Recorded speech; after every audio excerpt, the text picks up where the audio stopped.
para a nossa edificação nessa manhã. João, capítulo 21. Desde as primeiras horas da ressurreição de Cristo, como nós pudemos estudar na semana passada, Ele investiu o seu tempo conosco ainda aqui na terra, após a sua ressurreição, na restauração do coração dos seus filhos e das suas filhas. Isso é algo com que Jesus realmente se preocupa: restaurar os nossos corações. O Cristo vivo que nos restaura. E aqui no capítulo 21, nós lemos o seguinte: depois disso, tornou Jesus a manifestar-se aos discípulos junto ao mar de Tiberíades, e foi assim que ele se manifestou. Estavam juntos Simão Pedro, Tomé, chamado Dídimo, Natanael, que era de Caná da Galileia, os filhos de Zebedeu e mais 2 dos seus discípulos. Disse-lhe Simão Pedro: vou pescar. Disseram-lhe os outros: também nós vamos contigo. Saíram e entraram no barco, e naquela noite nada apanharam. Mas, ao clarear da madrugada, estava Jesus na praia. Todavia os discípulos não reconheceram que era ele. Perguntou-lhes Jesus: filhos, tendes aí alguma coisa de comer? Responderam-lhe: não. Então lhes disse: lançai a rede à direita do barco e achareis. Assim fizeram, e já não podiam puxar a rede, tão grande era a quantidade de peixes. Aquele discípulo a quem Jesus amava disse a Pedro: é o Senhor. Simão Pedro, ouvindo que era o Senhor, cingiu-se com sua veste, porque se havia despido, e lançou-se ao mar. Mas os outros discípulos vieram no barquinho puxando a rede com os peixes, porque não estavam distantes da terra, senão quase 200 côvados. Ao saltarem em terra, viram ali umas brasas e em cima peixes, e havia também pão. Disse-lhes Jesus: trazei alguns dos peixes que acabastes de apanhar. Simão Pedro entrou no barco e arrastou a rede para a terra, cheia de 153 grandes peixes. E não obstante serem tantos, a rede não se rompeu. Disse-lhes Jesus: vinde e comei. Nenhum dos discípulos ousava perguntar-lhe: quem és tu? Porque sabiam que era o Senhor. Veio Jesus, tomou o pão e lhes deu, e de igual modo o peixe. E já era essa a terceira vez que Jesus se manifestava aos discípulos, depois de ressuscitado dentre os mortos. Depois de terem comido, perguntou Jesus a Simão Pedro: Simão, filho de João, amas-me mais do que estes outros? Ele respondeu: sim, Senhor, tu sabes que te amo. Ele lhe disse: apacenta os meus cordeiros. Tornou a perguntar-lhe pela segunda vez: Simão, filho de João, tu me amas? Ele lhe respondeu: sim, Senhor, tu sabes que te amo. Disse-lhe Jesus: pastorei as minhas ovelhas. Pela terceira vez Jesus lhe perguntou: Simão, filho de João, tu me amas? Pedro entristeceu-se por ele lhe ter dito pela terceira vez: tu me amas? E respondeu-lhe: Senhor, tu sabes todas as coisas, tu sabes que eu te amo. Jesus lhe disse: apacenta as minhas ovelhas. Em verdade te digo, que quando era mais moço, tu te cingias a ti mesmo e andavas por onde querias. Quando, porém, fores velho, estenderás as mãos, e outro te cingirá e te levará para onde não queres. Disse isso para significar com que gênero de morte Pedro havia de glorificar a Deus. Depois de assim falar, acrescentou-lhe: segue-me. Então Pedro, voltando-se, viu que também o ia seguindo o discípulo a quem Jesus amava, o qual na ceia se reclinara sobre o peito de Jesus e perguntara: Senhor, quem é o traidor? Vendo, pois, Pedro perguntou a Jesus: e quanto a este? Respondeu-lhe Jesus: se eu quero que ele permaneça até que eu venha, que te importa? Quanto a ti, segue-me. Então se tornou corrente entre os irmãos o dito de que aquele discípulo não morreria. Ora, Jesus não dissera que tal discípulo não morreria, mas se eu quero que ele permaneça até que eu venha, que te importa? Este é o discípulo que dá testemunho a respeito dessas coisas e que as escreveu. E sabemos que o seu testemunho é verdadeiro. Há, porém, ainda muitas outras coisas que Jesus fez. Se todas elas fossem relatadas uma por uma, creio que nem no mundo inteiro caberiam os livros que seriam escritos. Oremos mais uma vez. Senhor nosso Deus, mais uma vez nós te damos graças por tua vitória sobre a morte, porque o Senhor se revela a nós pecadores, porque tu estás vivo em nós e entre nós. Nesse momento, querido Deus, fala aos nossos corações, ajuda-nos a entender a preciosidade do Evangelho que está diante de nós e ensina-nos a obedecer aquilo que o Senhor nos diz. Capacita-nos para isso, em nome de Jesus. Amém. Todos os discípulos de Jesus precisavam de restauração. Não havia um sequer que poderia bater no peito e dizer: eu não preciso me encontrar com Jesus para que Ele trabalhe em mim. Da mesma forma, nenhum de nós pode olhar para dentro de nós mesmos e dizer que nós não precisamos de um encontro com o Cristo vivo para sermos restaurados. Ainda que saibamos que Ele vive e que reconheçamos que Ele está trabalhando, nós precisamos ter um encontro pessoal com Ele, cada um de nós, para que Ele trabalhe em nós, para que Ele restaure o nosso coração. Esse capítulo nos apresenta, em primeiro lugar, uma frustração. Apesar de já terem por 2 vezes visto Jesus, nós tínhamos aqui 7 discípulos frustrados. 2 vezes após a sua ressurreição, quando estavam trancados dentro de casa, com medo dos judeus, e Jesus se apresentou a eles. Mesmo assim, um deles toma a rédea. Sempre há um líder, não é verdade? E Pedro, sempre impetuoso, disse: vou pescar. E o significado disso é emblemático para nós. Lembre-se que Pedro era pescador quando Jesus o chamou. E quando Jesus o chamou, depois de fazer algo muito parecido com o que nós vemos aqui no capítulo 21, no começo do capítulo 21, depois de perguntar: vocês pegaram alguma coisa? E de Pedro responder: não pegamos nada. Ele disse: joguem a rede à direita do barco. E depois de trazerem os peixes para a terra, Jesus diz: doravante farei de você um pescador de homens. Mas parece que Pedro estava tão frustrado que ele havia desistido de pescar homens e estava voltando a pescar peixes. Vou pescar. Vou voltar a ser quem eu era.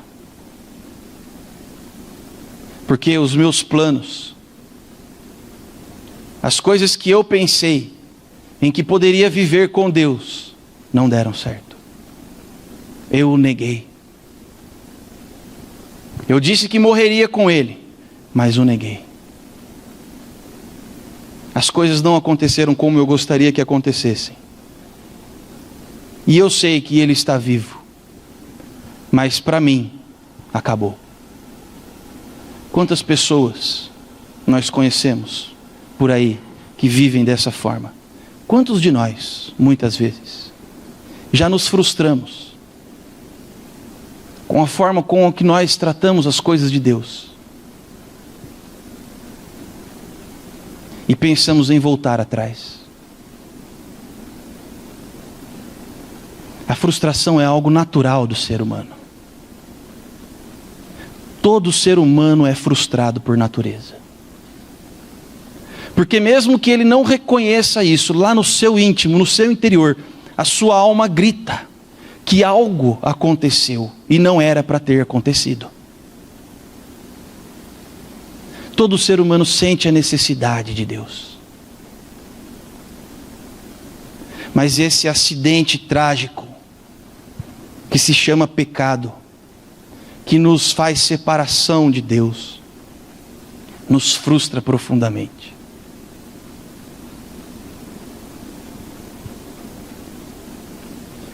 É interessante percebermos que Jesus não está disposto a nos deixar entregues à nossa frustração. Enquanto eles estavam frustrados pescando, duplamente frustrados, porque não tinham conseguido apanhar nada em sua pescaria também. Jesus estava na praia. Não sabemos por quanto tempo, mas o Evangelho diz que enquanto eles pescavam, havia um homem na praia. 1 hora, 2 horas, 3 horas, não sabemos. Mas o que sabemos é que enquanto eles estavam se frustrando, Jesus estava na praia esperando por eles. Mesmo quando eu penso que as coisas acabaram para mim, mesmo quando eu penso que não há mais nada que eu possa fazer com Deus ou pelo reino aqui, por causa das minhas dificuldades, do meu pecado, Jesus está presente na minha vida. Mesmo que eu não o reconheça, parado ali na praia, enquanto estou pescando frustrado, Ele está lá. Nenhum de nós pode fugir do seu cajado. Porque mesmo frustrados, continuamos sendo suas ovelhas. E Ele nos ama profundamente. Se você já se frustrou, ou ainda está frustrado, porque ao seu modo de pensar as coisas não saíram como você queria, e fica aquela sensação: eu decepcionei o meu Deus, eu não correspondi à expectativa do que Ele tinha para mim, eu não consegui fazer o que eu deveria fazer. Se como eu muitas vezes você já pensou assim, e já pensou em voltar atrás, saiba que Jesus não permitirá que isso aconteça. Porque Ele nos conhece, sabe que somos pecadores, muitas vezes mais do que nós mesmos, muitas vezes mais do que nós mesmos. Quem sou eu para pensar que não poderei falhar? Mesmo frustrados, Ele está interessado em nós. Prepara um momento para um relacionamento. A refeição era algo importante para o judeu. Era um momento de comunhão, de intimidade. O judeu comia com quem ele amava. Um judeu se assentava para comer, e aquele momento era sempre um momento especial. Quando Jesus convida para uma refeição, Ele está convidando para o relacionamento. Em meio à frustração, Ele nos chama para um relacionamento pessoal. Isso acontece com Pedro aqui nesse texto. E então nós temos a restauração. nós temos a restauração. Depois que eles comeram, Jesus perguntou para Pedro: Simão, filho de João, amas-me mais do que esses outros?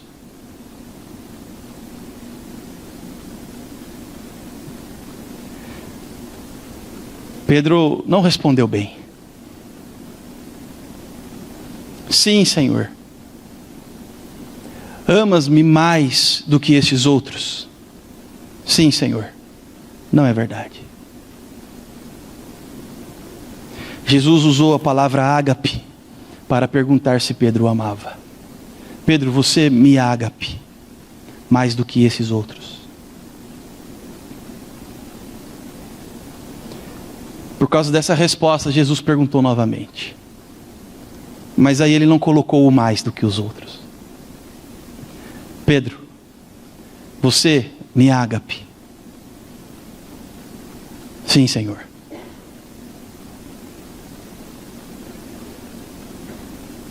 E Jesus precisa perguntar novamente.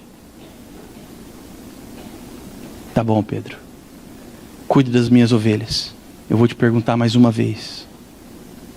Pedro, você me filos? Filos é a palavra grega que representa o amor por um amigo. Ágape é a palavra grega que representa um amor incondicional e absolutamente maior do que tudo. Todas as vezes que Pedro respondeu, sim, Senhor, eu te amo, ele respondeu com filos. Jesus perguntava se ele o ágape, e ele respondia, eu filos. Mas da última vez Jesus perguntou, Pedro, então você me filos? Ele se entristeceu. Porque finalmente ele reconheceu que ele não era melhor do que ninguém. Nem do que os seus irmãos. E nem do que nenhum outro pecador sobre a face da terra. É o primeiro passo para sermos restaurados por Deus. Abandonar a ideia de que somos melhores do que alguém.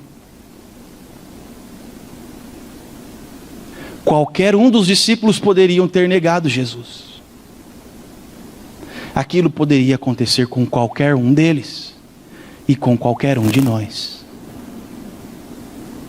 Porque nós somos assim. Vermes pecadores. Nada mais do que isso. A restauração passa pelo reconhecimento de quem nós somos.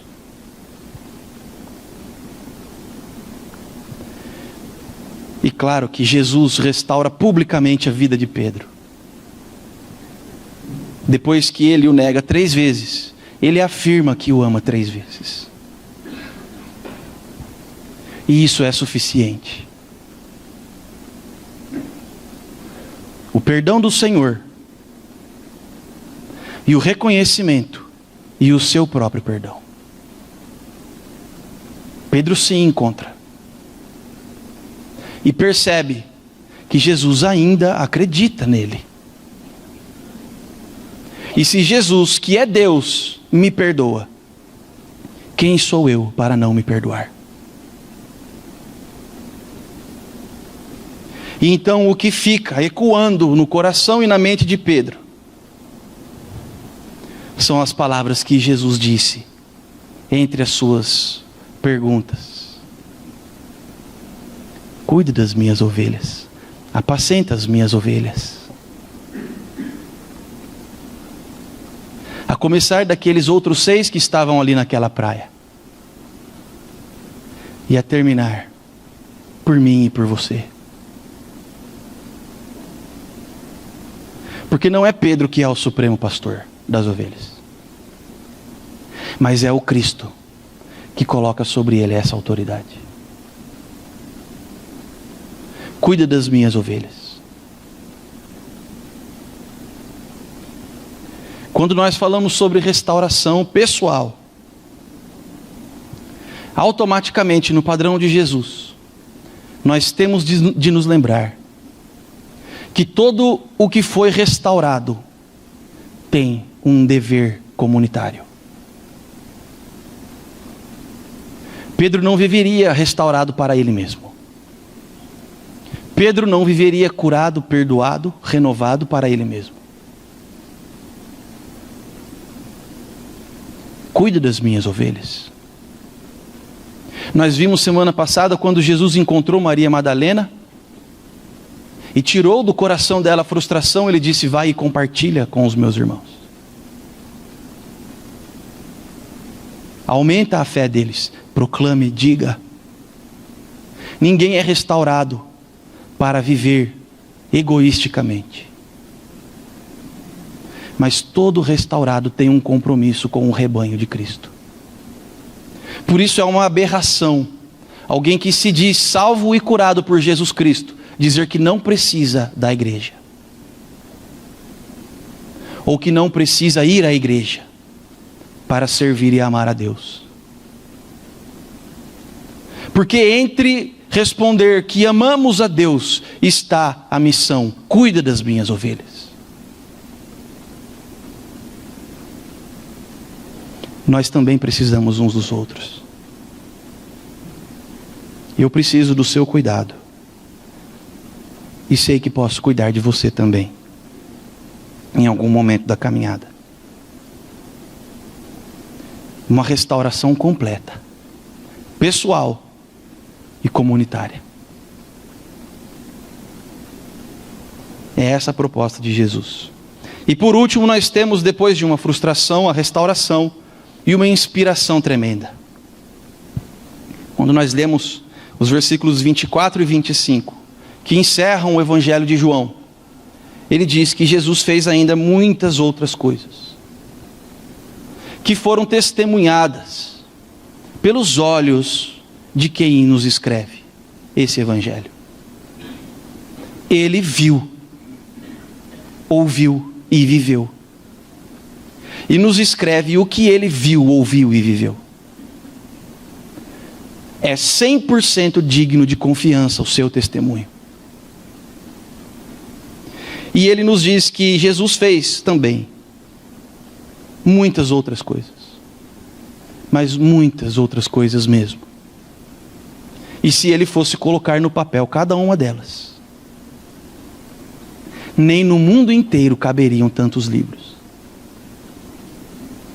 E isso se torna uma inspiração para nós e algo maravilhoso quando nós voltamos para o capítulo 14 e lemos o versículo 12. Quando Jesus diz: em verdade vos digo que aquele que crê em mim fará também as obras que eu faço, e outras maiores fará, porque eu vou para junto do Pai.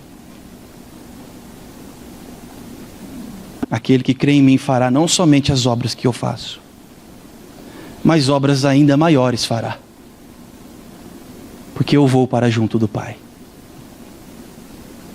E ele verdadeiramente voltou para o seu trono, à destra de Deus, e nos enviou o seu Santo Espírito, para que nós pudéssemos amar como ele amou.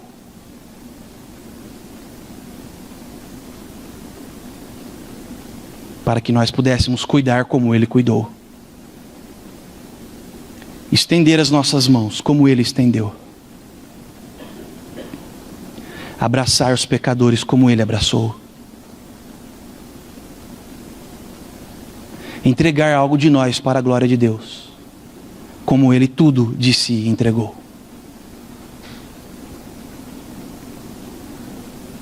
Quando nós refletimos e meditamos que há algo para ser feito, e que isso, o que precisa ainda ser feito, foi colocado sobre nossa responsabilidade, e nós entendemos verdadeiramente o que significa viver como Jesus viveu aqui na terra,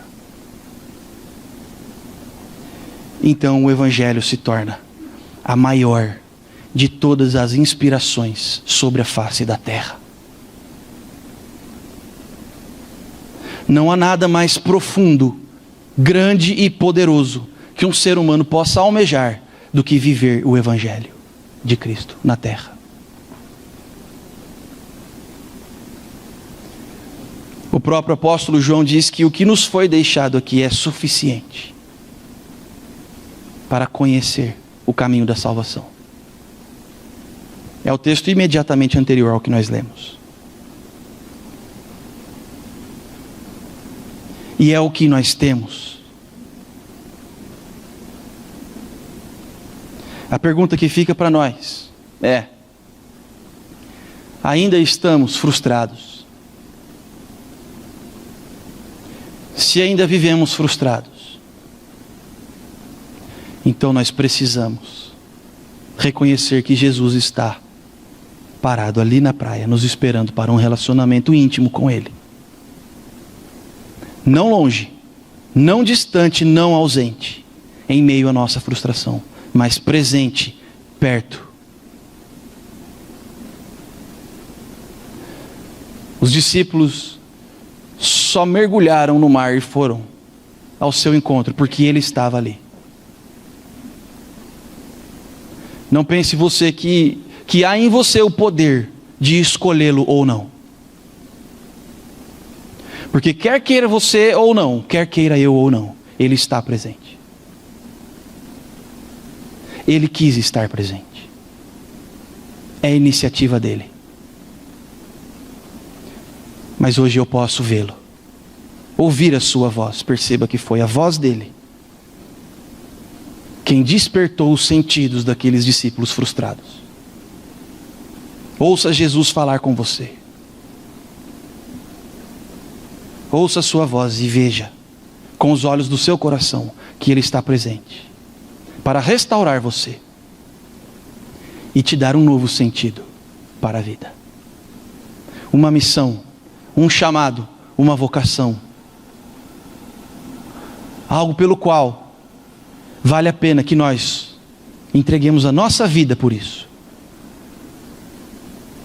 Se alguém tem algo pelo qual vale a pena morrer, então esse alguém tem algo pelo qual vale a pena viver também. E nos foi dada a razão e o sentido para a vida, quando Ele nos restaura. Se você, como eu, tem medo, ou se sente incapacitado para fazer isso, porque eu me sinto assim, fique com essa inspiração, com essas palavras de Jesus, que são verdadeiras e que verdadeiramente em nós produzem frutos. Aquele que crê em mim fará não somente as obras que eu faço, mas obras maiores farão. E fique com o que João diz no final do seu evangelho. Se vocês acham que isso é tudo, saibam que para ser salvo isso é tudo. Mas vivam a salvação de uma forma mais completa, porque Jesus tem muito mais coisas para fazer nesse mundo através de vocês. É isso que o evangelho nos diz, e eu acredito completamente nele. Vamos orar?